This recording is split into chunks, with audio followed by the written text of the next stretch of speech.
હવે જોઈશું સમાચાર વિસ્તારથી। કેરળ સહિત રાજ્યમાં કોવિડના JN1 ન્યૂ વેરિયન્ટના કેસ મળતા આરોગ્ય વિભાગ એલર્ટ થયું છે। સિવિલ, સ્મીમેર, મસ્કતી સહિતની હોસ્પિટલોમાં મોકડ્રીલ કરવા સાથે ખાંસી, શરદી, તાવના કેસ પર મોનિટરિંગ શરૂ કર્યું છે।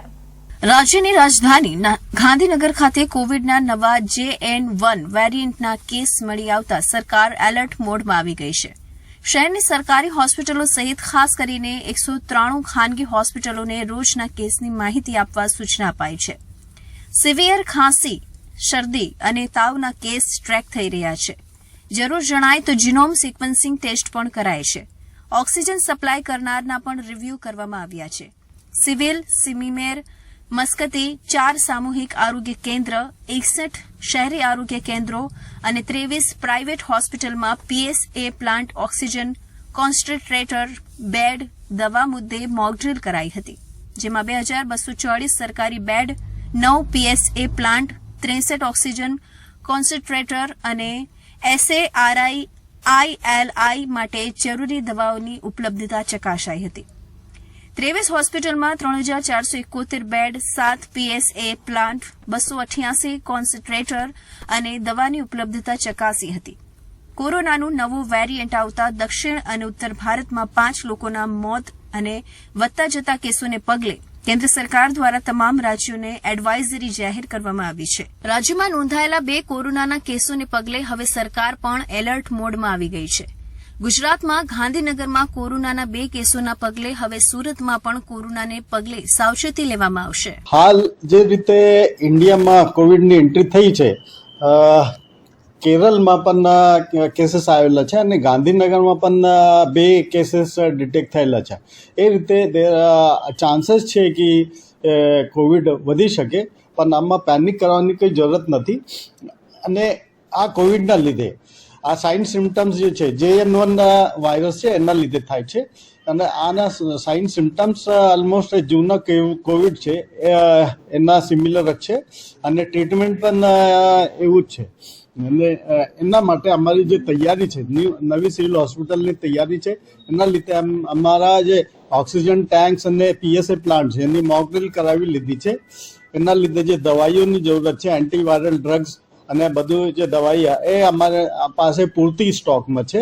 કોરોનાના નવા કેસોના પગલે હવે સરકાર જાગી છે અને નવી સિવિલ હોસ્પિટલના ગણેશ ગોવેકરે જણાવ્યું હતું કે સુરતમાં કોરોનાનો એક પણ કેસ નોંધાયો નથી। જોકે શહેરમાં હાલમાં કોઈ પણ રેન્ડમ ટેસ્ટિંગ પણ કરવામાં આવનાર નથી। કોરોનાના નવા કેસોના પગલે હવે સરકાર પણ જાગી છે। જોકે કોરોનાના કેસો વધે તો હવે સુરતની નવી સિવિલ હોસ્પિટલે તમામ પ્રકારની તૈયારી બતાવી છે। કોરોના કેસો વધે તો હોસ્પિટલમાં બેડ, દવાઓ અને વેન્ટિલેટર સહિતની સુવિધાઓ ઉપલબ્ધ છે। જો કોઈ કોરોનાના કેસો આવે તો તેને જીનોમ સિક્વન્સ માટે લેબોરેટરીમાં મોકલી આપવામાં આવશે। તો સુરતની એથર કંપનીમાં દુર્ઘટના બાદ ફરી એકવાર કોંગ્રેસ દ્વારા વહીવટી તંત્ર અને સરકાર સામે આક્ષેપ કર્યા છે। કોંગ્રેસના વિધાનસભાના નેતાએ આક્ષેપ કર્યો છે કે ગુજરાતમાં હફતાખોરના રાજમાં સુરતના માથે મોટું જોખમ, કામદારોની અકસ્માતના નામે હત્યા થઈ રહી છે અને સરકાર દ્વારા કોઈ પગલાં ભરવામાં આવતા નથી। સુરતના સચિન GIDC ખાતે આવેલી એથર કેમિકલ કંપનીમાં થયેલી દુર્ઘટનામાં માર્યા ગયેલા 10 જેટલા કામદારોના મોત માટે જવાબદારો સામે કાર્યવાહીની માંગ કરી રહેલા કોંગ્રેસ દ્વારા આજે ફરી પાછી પત્રકાર પરિષદ કરીને સત્તાધારી પક્ષ ભાજપ પર અસંખ્ય આરોપો લગાવ્યા હતા। વિધાનસભામાં વિપક્ષના નેતા અમિત ચાવડાએ પત્રકારો સમક્ષ ભાજપને ઘેરવાના પ્રયાસ કરતા કહ્યું હતું કે એથર કેમિકલ દુર્ઘટનામાં જેની સામે પગલાં ભરવા જોઈએ તેઓ સીટની તપાસમાં છે, તેથી ઉચ્ચ અધિકારીનો સમાવેશ કરવો જોઈએ તેવી પણ માંગણી કરી છે। કોંગ્રેસના વિધાનસભાના નેતા અમિત ચાવડાએ સુરતમાં પત્રકાર પરિષદ સંબોધતા કહ્યું હતું કે કોંગ્રેસમાંથી જે ધારાસભ્ય રાજીનામું આપી જઈ રહ્યા છે તેઓને સામ દામ દંડ ભેદની નીતિથી તોડવામાં આવી રહ્યા છે। જોકે પક્ષ પલટો કરનારાઓને પ્રજા અને કોંગ્રેસના કાર્યકરો જવાબ આપશે। આ ઉપરાંત 2024માં ગુજરાત જ નહીં પરંતુ ભારતની પ્રજા પરિવર્તન લાવશે એવો દાવો કર્યો હતો। આ ઉપરાંત તેઓએ કહ્યું હતું કે સુરતમાં એથર કેમિકલમાં જે દુર્ઘટના બની હતી તે ગંભીર બેદરકારી છે। ગુજરાતમાં હફતાખોરના રાજમાં સુરતના માથે મોટું જોખમ, કામદારોની અકસ્માતના નામે હત્યા થઈ રહી છે। સુરત સહિત રાજ્યના અનેક ફેક્ટરીઓમાં જીપીસીબી દ્વારા ગંભીર બેદરકારી દાખવીને ચકાસણી કરવામાં આવતી નથી. તેના કારણે આવા અકસ્માત થાય છે. ગુજરાતમાં મોટા પ્રમાણમાં હફતાખોરી થાય છે અને ચેકિંગના નામે પોલમપોલ થઈ રહી છે અને અકસ્માત સતત થઈ રહ્યા છે અને કારીગરો અકસ્માતે મરતા નથી परंतु तेओना हत्या થઈ રહી છે. पिछले दिनों में कांग्रेस के और आम आदमी पार्टी के 2 विधायकों ने रेजिग्नेशन दी है. उससे लोगों में जो चर्चा है कि पिछले साल ही चुनाव हुआ था, भारतीय जनता पार्टी को 156 सीट्स की मेजोरिटी के साथ उनको सरकार दी थी, लेकिन कहीं ना कहीं एक साल में जो उनके वायदे और वचन थे वो पूरे नहीं कर पाए. उनके शासन के कारण, उनकी नीतियों के कारण, उनके काम को लेके वो प्रजा के बीच में जा नहीं सकते. देश में भी मोदी सरकार हर तरीके से विफल है, जुमला सरकार साबित हो चुकी है. ऐसे में लोगों का ध्यान भटकाने के लिए, विपक्ष को तोड़ने के लिए यहाँ ये साम दाम दंड भेद की नीति से कांग्रेस और बाकी पक्ष के विधायकों को तोड़ा जा रहा है. और कुछ विधायक जो अपने निजी स्वार्थ के लिए, अपने आर्थिक हितों के लिए पार्टी और पब्लिक दोनों की भावनाओं को ठेस पहुंचाते हुए, दोनों का द्रोह करते हुए ये रेजिग्नेशन दी. ખંભાતના કોંગ્રેસના ધારાસભ્યએ રાજીનામું આપ્યું તે અંગે વાત કરતા તેઓએ કહ્યું હતું કે ભાજપે 156 બેઠક પર જીત્યું છે, પરંતુ તેઓ લોકોના કામ કરવાના બદલે જુમલા કરી રહ્યા છે અને પ્રજા માટે સામે જઈ શકતા નથી, જેના કારણે તેઓ સામ દામ દંડ ભેદથી કોંગ્રેસ અને અન્ય પક્ષના ધારાસભ્યોને તોડી રહ્યા છે. પરંતુ કોંગ્રેસના કાર્યકરો અને પ્રજા તેઓને જવાબ આપશે. આ ઉપરાંત 2024માં ગુજરાત અને ભારતની પ્રજા પરિવર્તન ઈચ્છે છે, તેથી ચોક્કસ પરિવર્તન આવશે તેવો દાવો કર્યો હતો. ગેરકાયદે બાંધકામોને રેગ્યુલાઇઝ કરવા ગ્રુડા 2022 હેઠળ ઇમ્પેક્ટ ફી જોગવાઈની મુદત વધુ 6 મહિના લંબાવાઈ છે, પણ કોઈ સુધારો કરાયો નથી. હાલ અત્યાર સુધીમાં પાલિકાને કુલ 21,578 અરજી મળી છે, જેમાંથી માત્ર 1859 જ મંજૂર થઈ છે. ગેરકાયદેસર કે પછી પ્લાન વિરુદ્ધ બાંધકામને રેગ્યુલાઇઝ કરવા માટેની મુદત વધુ 6 મહિના વધારવામાં આવી છે.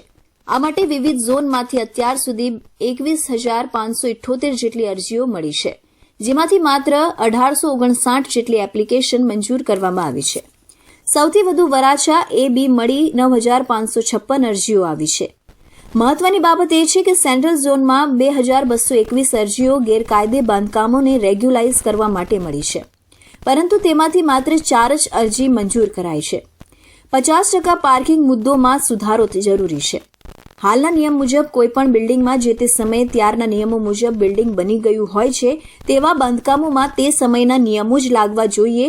હાલના નિયમો લાગુ કરવા શક્ય જ નથી એવી વાત ઉઠવા પામી છે. ત્યારે મોટાભાગની અરજીઓમાં પ્લાન વિરુદ્ધ અને મંજૂરી કરતાં વધારે બાંધકામ કરાયું હોવાનું સામે આવ્યું છે, જેમાં ઘણા કિસ્સામાં બેફામ રીતે બાંધકામ કરી દીધા બાદ હવે ઇમ્પેક્ટ ફી ભરીને બાંધકામને રેગ્યુલાઇઝ કરાવવા માટે લોકો અરજીઓ કરી રહ્યા હોવાની વાત પણ સામે આવી રહી છે. પાલિકાને મળેલી તમામ અરજીઓનો હાલ અભ્યાસ થઈ રહ્યો છે અને યોગ્ય અરજીઓને મંજૂરી આપવામાં આવી રહી છે. ત્યારે વગદાર બિલ્ડરો પોતાની ગેરકાયદેસર તાણી દેવાયેલી મિલકતો ઇમ્પેક્ટ ફીના નિયમો હેઠળ રેગ્યુલાઇઝ કરાવવા માટે એડીચોટીનું જોર લગાવી રહ્યા હોવાની માહિતી પણ વિશ્વસનીય સૂત્રો પાસેથી મળી રહી છે.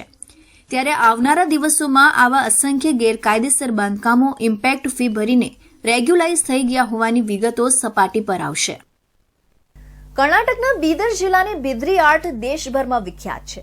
સુરતના વનિતા વિશ્રામ ખાતે તારીખ 25મી સુધી ચાલનાર GI મહોત્સવ અને ODOP હસ્તકલા 2023 પ્રદર્શન સહ વેચાણ મેળામાં કર્ણાટકના બીદર ગામના વતની રાજકુમાર નાગેશ્વર પરિવારની 600 વર્ષ જૂની કોનોઇઝર્સની પર્શિયન ક્રાફ્ટની ભારતીય ઇનોવેશનની બિદરી આર્ટને જીવંત રાખી રહ્યા છે. દક્ષિણ પશ્ચિમ કિનારે આવેલું કર્ણાટક એ ભારતનું 7મું સૌથી મોટું રાજ્ય છે. કર્ણાટકનો ઇતિહાસ અસંખ્ય રાજવંશો અને સામ્રાજ્યોના ઉદય અને પતનથી ભરપૂર છે. બિદરી આર્ટવર્કની વર્ષો જૂની પૌરાણિક કહાની વર્ણવતા રાજકુમાર નાગેશ્વરે જણાવ્યું કે બિદરી આર્ટની શરૂઆત 16મી સદીમાં થઈ હતી. 16મી સદીમાં થયેલા રાજા બહામાનિશના રાજ્યમાં આ કલાનો ઉદય થયો હતો. જૂની પર્શિયન હસ્તકલાના પ્રતીકરૂપ આ બિદરી કલા અમારા વડવાઓ તરફથી મળેલો અમૂલ્ય વારસો અને ભેટ છે. બીદર જિલ્લાના નામ પરથી બિદરી આર્ટ આપવામાં આવ્યું છે. જે આ જિલ્લાની ધાતુની કલા છે. બિદરી વર્કમાં પહેલા સોના ચાંદીનું નકશીકામ થતું હતું. હું છેલ્લા 40 વર્ષોથી આ કલા સાથે સંકળાયેલો છું. મારા પરિવારની આ ચોથી પેઢી છે જે બિદરી વર્ક કરી રહી છે. બીડ બિદરી વેરને તાંબા, જસત, કોપર અને અન્ય નોન ફેરસ ધાતુઓના એલોયથી તૈયાર કરવામાં આવતી એક પ્રકારની ધાતુની કલા છે. કાસ્ટિંગ પર સુંદર ડિઝાઇન કોતરવામાં આવે છે અને શુદ્ધ ચાંદીના વાયરથી જડવામાં આવે છે, જે પછી બફિંગ મશીન વડે પોલિશ કરી અને પછી કાસ્ટિંગને બિદર કિલ્લાની માટી સાથે મિશ્રિત દ્રાવણમાં પલાળવામાં આવે છે, જેમાં ખાસ ઓક્સિડાઇઝિંગ ગુણધર્મો હોય છે. આનાથી ઝિંક એલોય ચમકદાર બને છે. આ બિદરી હસ્તકલા સમગ્ર ભારત સહિત વિશ્વમાં પણ પોતાની આગવી ઓળખથી ઓળખાય છે. भारत सहित यूरोपियन देशों થી खूब ऑर्डर मिल रहा है. ये करीबन मेरे फैमिली से 4 जनरेशन से काम होते आ रहा है. ये बिदरी वर्क यानी कि एक अपने टाउन का बीदर नाम से बिदरी वर्क जाना जाता है.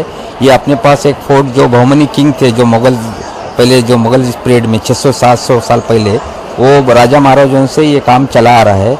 पहले जो है सोने चांदी की नक्शीकारी वगैरह सोड़ पे इस पे वगैरह नक्शीकारी होती थी. उसका कन्वर्ट होते हुए बिदरी वर्क, बीदर से ही बिदरी वर्क कन्वर्ट होते ही आ रहा है.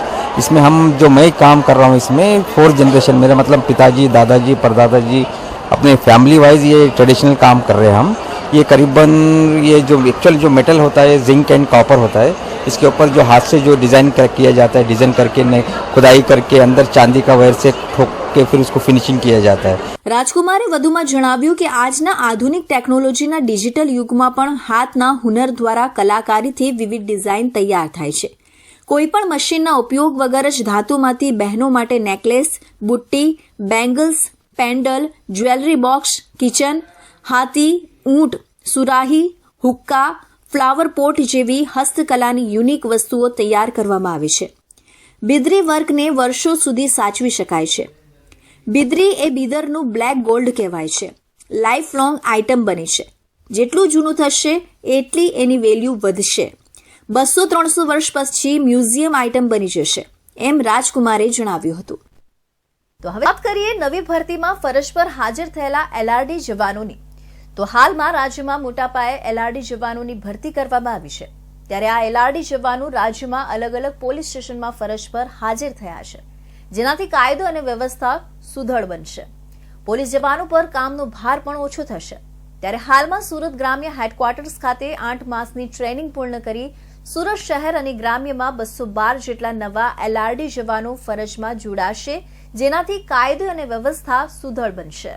હાલમાં સમગ્ર રાજ્યમાં એલઆરડી જવાનોની ટ્રેનિંગ પૂર્ણ થતા રાજ્યમાં અલગ અલગ પોલીસ સ્ટેશનમાં નવા એલઆરડી જવાનો ફરજમાં જોડાયા છે.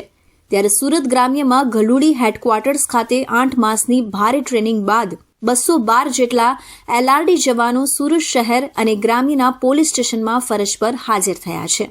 તેમાં ઓલપાડ પોલીસ સ્ટેશનમાં 17 જેટલા નવ એલઆરડી જવાનો ફરજ પર હાજર થયા છે. ઓલપાડ પોલીસ સ્ટેશનમાં પોલીસ સ્ટાફ 60થી વધી હવે 77 થયો છે. ત્યારે ઓલપાડ પીઆઈ વીકે પટેલ દ્વારા નવા હાજર થયેલા પોલીસ જવાનોને ફરજ પર હાજર થતા અભિનંદન પાઠવ્યા હતા અને આવનાર સમયમાં જવાનોની કામગીરી સંજીવની સમાન બનશે એવી આશા વ્યક્ત કરી હતી. તો બીજી તરફ શહેર અને સુરત ગ્રામ્યના અલગ અલગ પોલીસ સ્ટેશનમાં ફરજ પર જોડાયેલા પોલીસ જવાનોમાં ઉત્સાહ અને ખુશી જોવા મળી હતી. કેન્દ્ર સરકારે 2 દિવસ પૂર્વે સુગર મિલો પર ઇથેનોલ બનાવવા પર મૂકેલો પ્રતિબંધ હવે દૂર કરી દેવાતા દક્ષિણ ગુજરાતની સુગર મિલો ખાંડ સાથે ઇથેનોલ પણ ઉત્પાદિત કરી શકશે, જેનાથી હવે સુગર મિલોને નુકસાનીમાંથી બચી શકાશે. કેન્દ્ર સરકારે 2 દિવસ પૂર્વે સુગર મિલો પર ઇથેનોલ બનાવવા પર મૂકેલો પ્રતિબંધ હવે દૂર કરી દેવાતા દક્ષિણ ગુજરાતની સુગર મિલો ખાંડ સાથે ઇથેનોલ પણ ઉત્પાદિત કરી શકશે. દક્ષિણ ગુજરાતની 8 સુગર મિલ અંદાજે 50થી 60 લાખ લીટર ઇથેનોલ બનાવે છે. આ સુગર મિલમાં ગણદેવી, ચલથાણ, સાયણ, ગણેશ, વટારિયા, નર્મદા, પંડવાઈ, કામરેજ અને મઢી સુગર દ્વારા ઇથેનોલ બનાવવામાં આવે છે. સ્થાનિક સુગર મિલમાં સી હેવી મોલાસીસમાંથી ઇથેનોલ બનાવવામાં આવે છે, જેમાં ખાંડના ઉત્પાદન બાદ બચતા રસમાંથી ઇથેનોલ બનાવાય છે. એટલે કે ખાંડની સાથે ઇથેનોલ પણ ઉત્પાદિત કરી શકાશે. વાસ્તવમાં દેશમાં ચાલુ વર્ષમાં ખાંડનું ઉત્પાદન 6% ઘટવાના અહેવાલને પગલે સરકારે નિકાસ ઉપર પ્રતિબંધ મૂકવાની સાથે ખાંડ ઉત્પાદન કર્યા વિના માત્ર જ્યુસમાંથી ઇથેનોલ બનાવતી સુગર મિલો સહિત તમામ પ્રકારના ઇથેનોલ ઉત્પાદન ઉપર ગત તારીખ 7મી ડિસેમ્બરના રોજ પ્રતિબંધ મૂકી દીધો હતો. કેન્દ્ર સરકારના નિર્ણય બાદ ખાંડ ઉત્પાદન કરતી સુગર મિલો દ્વારા આ નિર્ણય પર પુનઃ વિચાર કરવા માંગ કરાઈ હતી, જેના પ્રતિઉત્તરમાં સરકારે સુગર મિલો પર લાદવામાં આવેલા પ્રતિબંધને દૂર કર્યો છે અને ઇથેનોલના ઉત્પાદન માટે છૂટ આપી છે, જેનાથી પ્રતિબંધને કારણે થનાર નુકસાની હવે સુગર મિલોને નહીં થાય, જેની સુગર મિલ સંચાલકો અને ખેડૂતો બંનેમાં ખુશી છવાઈ ગઈ છે અને તમામે સરકારના નિર્ણયને આવકાર્યો છે. પિતા વિહોણી દીકરીઓના ભવ્ય લગ્ન સમારોહની શરૂઆત કરનાર પીપી સવાણી ગ્રુપ દ્વારા દર વર્ષની જેમ આ વર્ષે પણ 75 દીકરીઓના લગ્ન આગામી 24 ડિસેમ્બર રવિવારના રોજ અબ્રામા ખાતે યોજાશે. આ લગ્ન સમારોહમાં રાજ્યના મુખ્યમંત્રી ભૂપેન્દ્ર પટેલ, પ્રદેશ અધ્યક્ષ સી.આર. પાટીલ, કેન્દ્ર અને રાજ્ય સરકારના મંત્રીઓ, વહીવટી અને પોલીસ અધિકારીઓ સહિત અનેક મહાનુભાવો હાજર રહી કન્યાદાન કરશે. સુરતનું પીપી સવાણી પરિવાર સમાજ સેવા માટે જાણીતું છે. દર વર્ષે ડિસેમ્બર મહિનાના છેલ્લા અઠવાડિયે યોજાતા પિતાની છત્રછાયા ગુમાવેલી દીકરીના લગ્ન પણ એટલા જ જાણીતા છે. વિવાહ 5 ફેરાના, સંબંધ ભવોભવના, લાગણીના વાવેતર, સંવેદના એક દીકરીની, દીકરી દિલનો દીવો, પારેવડી, લાડકડી, પાનેતર, મહિયરની ચુંદડી, દીકરી જગતજનની અને હવે આ વર્ષે માવતર. છેલ્લા 12 વર્ષથી દીકરીના લગ્ન કરીને નહીં પણ પિતા તરીકેની તમામ જવાબદારી નિભાવતા મહેશભાઈ સવાણી આ વર્ષે 4992 દીકરીના પિતા બની ગયા છે. છેલ્લા એક દાયકાથી અવિરત પ્રજ્વલિત થયેલા પીપી સવાણીના સેવાયજ્ઞ થકી અનેકને પ્રેરણા મળી છે અને બીજી અનેક સંસ્થા અને વ્યક્તિઓએ લગ્ન સમારોહ સમગ્ર ગુજરાત અને બીજા રાજ્યોમાં પણ યોજાઈ રહ્યા છે. પિતા વિહોણી દીકરીઓના ભવ્ય લગ્ન સમારોહની શરૂઆત કરનાર પીપી સવાણી ગ્રુપ દ્વારા દર વર્ષની જેમ આ વર્ષે પણ 75 દીકરીઓના લગ્ન આગામી 24 ડિસેમ્બર રવિવારના રોજ અબ્રામા ખાતે યોજાશે. આ લગ્ન પ્રસંગે રાજ્યના મુખ્યમંત્રી ભૂપેન્દ્ર પટેલ, પ્રદેશ અધ્યક્ષ સી.આર. પાટીલ, કેન્દ્ર અને રાજ્ય સરકારના મંત્રીઓ, વહીવટી અને પોલીસ અધિકારીઓ સહિત અનેક મહાનુભાવો હાજર રહી કન્યાદાન કરશે. માવતરના નામે આયોજિત આ કાર્યક્રમ અનેક રીતે વિશેષ બનવાનો છે. પીપી સવાણી ગ્રુપના મહેશભાઈ સવાણીએ જણાવ્યું હતું કે આ વર્ષે 75 પૈકી 35 દીકરી એવી છે જે અનાથ છે, જેના માતા પિતા કે ભાઈ પણ નથી.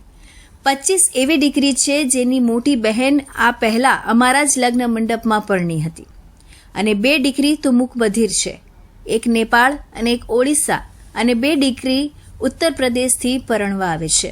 પીપી સવાણી ગ્રુપ દ્વારા આ 12મો લગ્નોત્સવ માવતર અને આ લગ્નોત્સવની અંદર અમારી જે જૂની દીકરીઓ કે જેમના લગ્ન અગાઉ પીપી સવાણી ગ્રુપમાં થઈ ચૂક્યા છે, એમની નાની બહેનો અને બાકીની એવી દીકરીઓ કે જેના પિતા, મમ્મી, પપ્પા કે ભાઈ કોઈ નથી, એવી માવતર વિહોણી દીકરીઓનો આ લગ્ન છે.